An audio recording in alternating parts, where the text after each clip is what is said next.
Every state has its own experiment about on how to run. But with Medicare and Medicaid, we've created a gigantic amount of expenses, and we have to pay for them. And people like those entitlements, and some people even want them expanded. I think that we have to solve some of these problems at their root. I mentioned Alzheimer's before. Alzheimer's is this really, really big expense that's going to get bigger and bigger, and drug companies are not interested in solving it because they just can't. I think we have to take some of these things into our own hands, which is like antithetical to what I'm talking about, which is a smaller government. But government is there when the scope and scale of the problem is too big for the states. And the scope and scale of Alzheimer's is something that will ruin our country in medical expense. As you guys may know, Medicaid and Medicare take care of poor people and people over the age of 65. More and more people are going to be 70, 80, 90, 100 years old and have Alzheimer's and be very unproductive and cost a ton of money. And I would love for those people to be of sane mind, of productivity, and so forth by curing Alzheimer's, which is going to require a Manhattan Project to do. Drug companies have no clue how to fix Alzheimer's. And part of the reason is it's a multi-decade disease where patents run out in 10 years. So they have no incentive to fix it either. Even if they cured Alzheimer's, there'd be no way to make $1 from it, so they don't bother. So it's a really tricky thing. Things like Alzheimer's. Cancer is getting better. We have a huge military expense. It's tough to talk about reducing that. A lot of people don't like that. I think we should reduce it. I think we live in a world where we could rapidly mobilize in the case of war. I know a lot of people find that uncomfortable, but I feel like we have to cut the military expense by at least a little bit. But the healthcare expense are the biggest expense. If you look at our $4 trillion of spending, $2 trillion of it is healthcare, Social Security, about $3 trillion in total of entitlements. And, that equals our tax revenue. So just to stay afloat, we would have to cut every dollar of discretionary spending, which includes defense. So it looks like an impossible job. And everyone doesn't think this is serious until they get the statistic that our interest expense on our debt is enough to cause us permanent deficits. And permanent deficits, there's another word for that. It's called bankruptcy. And if you don't think a country can go bankrupt, I give you a long list of countries that have gone bankrupt. So we need to take pretty drastic action now before it gets too crazy. And I think there's a lot of ways to do that in healthcare, given that healthcare is about half of what I'm talking about. I think healthcare has got to be one of the first things to go. People don't want to have their healthcare rights removed, and I understand that. But I think there are some clever ways to use AI and other things to kind of reduce the scope and spending of healthcare. I think allowing doctors to flourish, the amount of doctors, and not capping the amount of medical school that we have, which we do cap because of a lobby. Doctors make a huge amount of money. They don't in other countries. Doctors in other countries sometimes make as much as $50K, $70K USD. Doctors in America make $400,000 a year. And it's because we don't allow people from other countries to come with their medical degrees and come to America and practice. It's a really tricky thing to do. We don't graduate. Your thoughts on value-based healthcare versus fee-for-service? Anything that cuts into our spending. I think that doctors have it. A lifetime in healthcare tells me that doctors are where the waste goes. And I think that there are ways to lower healthcare utilization while not hurting outcomes. Something has to give. That's the hard thing to say. What it is, I don't know. And everyone, when asked to give, Obama asked the doctors, gave a speech at an AMA meeting, and it was all smiles and thank you, until he said, well, you guys have to cut your, what's the phrase? Cut your belt or tighten your belt. Y'all have to tighten your belt too. Healthcare expenditures have to go down. And that dinner went from the nicest, friendliest dinner to you could hear a pin drop when he said you have to tighten your belt. They said, what? We're not tightening our belt. We're not tightening anything. We're rich and we love it. And that's one of the things that has to go. The entitlements of the mind instead of entitlements of rights. Healthcare, is something that we should spend some money on. It's actually a great prophylactic of further expense. And it's, for a lot of people, the right and decent thing to do. Why not have a safety net for very old people or very poor people? That makes sense. But the entitlement doctors have is an entitlement of greed. And it's something that nobody ever wants to address head on because it's very uncomfortable. People in the 60s and 70s, when you said, who are the richest people in town? They're the doctors. Dr. Smith up the hill, he's got the biggest house in town. And today it's different. It's the entrepreneurs, it's the Wall Streeters, etc. But doctors are still a surefire way to get rich. And I think that it's time that we sort of crack the whip, because if we don't do that, we're going to have expenses and deficits that run us into bankruptcy, because we're paying for Medicare and Medicaid, and the payments are going to physicians. And I think physicians are an artificially created market where the AMA says you cannot get an AMA accredited medical school built. There's only a few dozen medical schools. They graduate a very small amount of doctors. Being a doctor is hard, but it is something you want really talented people in. But with AI and other tools, becoming a doctor has never been easier.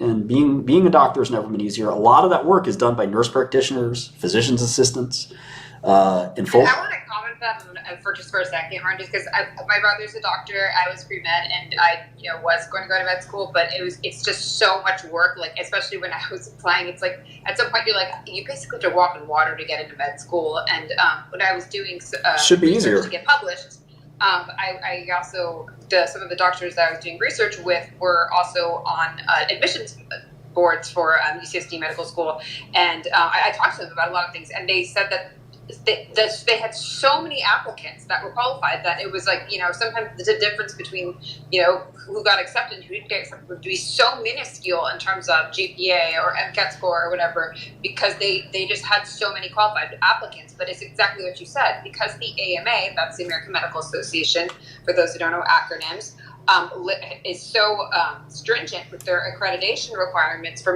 medical school and limits the amount of doctors. That's also why we've been known for, brain drain from taking doctors from other countries, because we do not produce enough of them, and that is by design.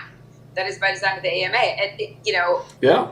Doctors, so you that was not as familiar as how that works. Martin said it pretty eloquently to someone who knows the story. To say it even more directly, what does this sound like? If you're a doctor, you got to pay dues to the AMA. Then the AMA goes to Congress and says, we'll give you guys some money, but you got to protect our back and make sure that you give us the sole right to appoint who is a doctor and who isn't. And the senator with a bunch of money in their hands, they're counting the bills and they're saying, that's fine by me. And in the meantime, they go to Medicare and Medicaid and say, why does this stuff cost so much? And it's, well, what do you think? You're taking dollars from doctors who are huge donors, and those doctors are huge donors because they're rich, and they're rich because you make sure that there aren't too many doctors out there. And we know from supply and demand, when you cut the supply of something, the price goes up. And the price for doctors is a price like anything else. And it is a skill that people can learn. In fact, obviously we choose very smart people as physicians, but like you said, there's a lot of qualified people that can't go to med school that would love to go to med school. And, there's a lot of ways to either simplify medical school or do other things that allow us to spend money less. And there's pharma costs we can cut. I'm pro our pharmaceutical innovation. I think it's something we should be proud of, that we cured cystic fibrosis. We functionally cured HIV. We extended cancer life by a huge amount. And there's all Americans doing this, and American companies. We should be really proud of that. But it's not all peaches and cream in pharmaceuticals. And I know where there's a lot of areas of waste. For example, in certain generics, there's a lot of difficulty making a generic drug that's actually bioequivalent and replaceable. And I used to abuse the heck out of those regulations, and because they're on the books and they're legal, and I would abuse them for my own benefit as a business person, for my company's benefit. And I'd look at the law book and I say, well, it doesn't stop me from doing that. It doesn't stop me from doing that. And I know how to close those loopholes. But also, when it's important for our country, we're spending, $100 billion or more in medicine. We need to sort of think about, is all of that money being spent correctly? And I think that we still need to have incentives for drug companies to make medicines, to make cures. But we also have to think about, should a company have a 30-year monopoly on a drug? The patent life is generally 10 or 15 years. But there are some situations where companies can sneakily get, a 20, 30-year monopoly. And we have to ask, is that the rule we want? Sometimes that might make sense. Sometimes it might not. But we have to at least think about it. And we also have hospitals. hospitals have very interesting, systems where they basically have to pay for care. Anybody that visits a hospital has to get health care, and because of that, hospitals have almost no margin. 20-30% of all hospital bills never get paid. It's a tough business to be in if that was your business. If 30% roughly of HCA's bills never get paid, it's hard to stay in business. Now, it's also very unethical to have somebody dying in your emergency room and not treat them. So how do you balance that? It's hard. And I think that if somebody wants to take a hard look at it and really think about it, somebody smart that can actually go in there and think about it really hard, as opposed to the senators that we have that are kind of golf, what are they, country club kind of people that just, they're not very smart and they don't really care. They just are very good at being politicians. Very few people actually want to go solve these challenges and think hard about them, because there's a lot of people in the way. And even if I were to get 1,000 or 2,000 petitions, and even if I were to get into Congress, I would not be very welcome. And I think that is one of the small good things that Trump did. Well, he did a lot of good things, to be fair, but one of the better things that he did, I think, was make people uncomfortable. To make these people ask, wait, is this the end of our gravy train? Is it over for me being a politician and living off the land here? Is this the end of my theft of American resources? And I think that is something that he did really well. But it's very hard. There's not a lot of solutions, and I think that one of the best solutions is getting out of the way and lowering our cost structure of our government and lowering kind of the things that we do, so that the greatness of our country can come out, and people, instead of working in bureaucracies, working at big offices in DC that do nothing, big offices in New York and other cities where the government has sprawled out, and government as a percentage of GDP is way too high. And again, I sympathize with Vivek when he says he's going to fire every government employee that has an odd security number or an even security number. I'll just flip a coin on the days of his presidency. I love that idea. It forces government, when companies do it, it forces them to do more with less. And that's exactly what we have to do with $17 trillion of debt. It would not be hard for us to go bankrupt. And again, the idea is preposterous. We're the reserve currency. We're this, we're that. Listen, I've heard it all before. And for 400 years, many empires have toppled. And a little bit of being careful goes a long way. And I'm not saying that we should necessarily use a term called austerity. We should not necessarily plummet into austerity and strictly stop, our country's spending and stop everything. That's not, necessarily what we have to do today or tomorrow. But somebody out there has to be talking about this and thinking about it and saying, hold on, is this sane? I gave the impression of using my brother Mark, but you can use your family name member or Nora or whatever. And I said, well, imagine you have this sibling or spouse or whatever. And in my case, his name is Mark. And you visit in with Mark. You haven't seen Mark in a while. So how are you doing, Mark? Catch me up on everything. He says, well, I'm making $30,000 a year. Okay. Well, what are you spending? Oh, I'm spending $40,000 a year. Okay, so you're losing $10,000 a year? Gee, what's going on? And you raise your eyebrow and you say, that doesn't sound right. And he says, oh, it's no big deal. I just go into debt every year. You raise your eyebrow even higher and you say, what the heck? That doesn't sound right. Who's lending you all this money? He said, don't worry, the bank's lending me a bunch of money. And you ask the question on your mind is, how much have they lent you? And he says, I'm in debt $170,000. And your jaw drops and you say, you're making $30K, you're spending $40K, you don't seem to care, and you're up to $170K in debt. What's going to happen?